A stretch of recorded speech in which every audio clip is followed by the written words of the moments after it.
Hello dancers, welcome back to BodyKinect by Kendall. Today we're going over some of the most common dance injuries that occur for dancers throughout their careers. And we're also going to be talking about things that you can be doing every day, every week to help mitigate the risk of those injuries happening to you.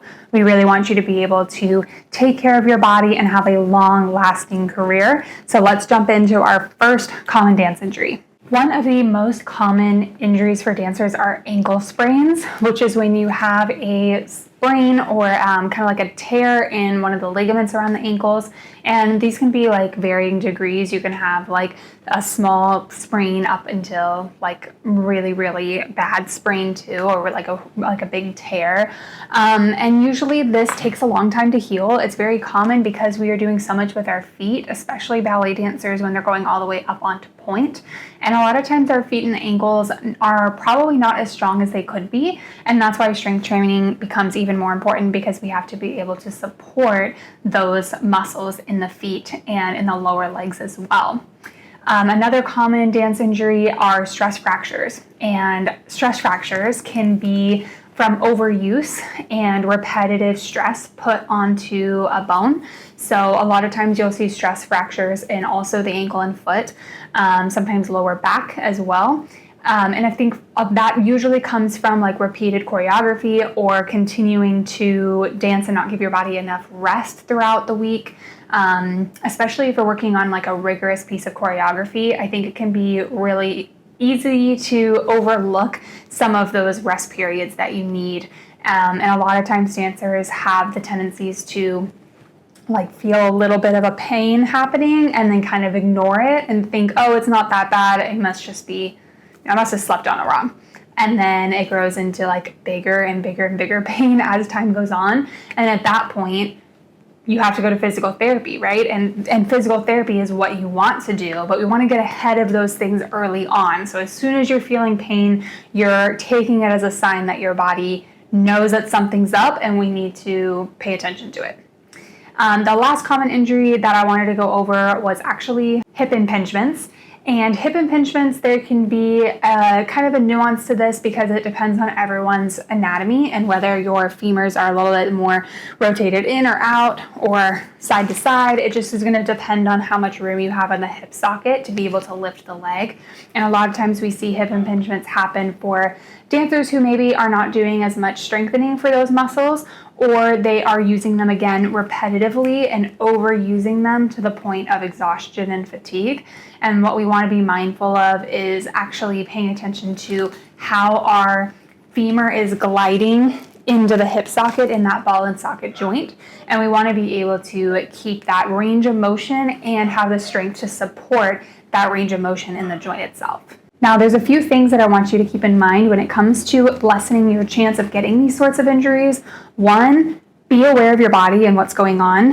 I know that that's easier said than done, and over time this skill will develop where, like I said, you feel something's a little bit off in the body, and instead of ignoring it, you're able to actually tune in and pay attention to what it feels like and then modify as needed throughout class.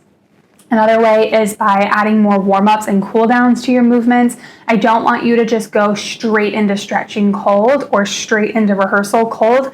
We have to be giving our body time to warm up, especially if it's cold outside, obviously. Even if it's not cold outside, our muscles still need to be prepared to go into the dance movement.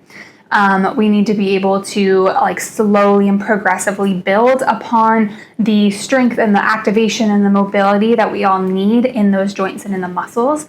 And the cool downs can really help for taking everything in your nervous system, those muscles, giving it a chance to decompress and rest. So that way you're not just going from one thing to the next and you're not constantly overworking yourself, but you actually have a moment to breathe. And I think that's honestly more important for your nervous system than it is the muscles, in my opinion. That's not backed by research.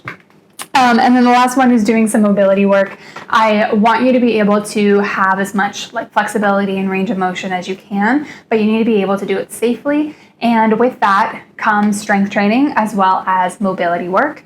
and being able to use the range of motion effectively. So if you can kick your leg all the way up to your ear nice and easily, but you don't have the strength to even like hold it there, then that's something you might want to work on to be evening out those muscular imbalances with mobility or flexibility or strength, whatever that might be. Lastly, whenever you feel pain in the body, I want you to pay attention to what kind of pain it is. So if you feel any sort of like pinching or like a stabbing pain or a shooting pain down your leg, those are all usually words to describe pain that is not usually wanted in the body. If you're feeling kind of like a pulling sensation while you're holding a stretch, then that's the muscle stretching, and that's not necessarily a bad thing. That's the point of the stretch. If you feel like your muscle gets kind of like shaky when you're doing a hard workout, or at the end of a workout, you're getting a little more tired and you can't produce as much height in that jump as you can, that's also a sign of muscular fatigue. It might not be painful necessarily, but it is a sensation that you're feeling in the muscle.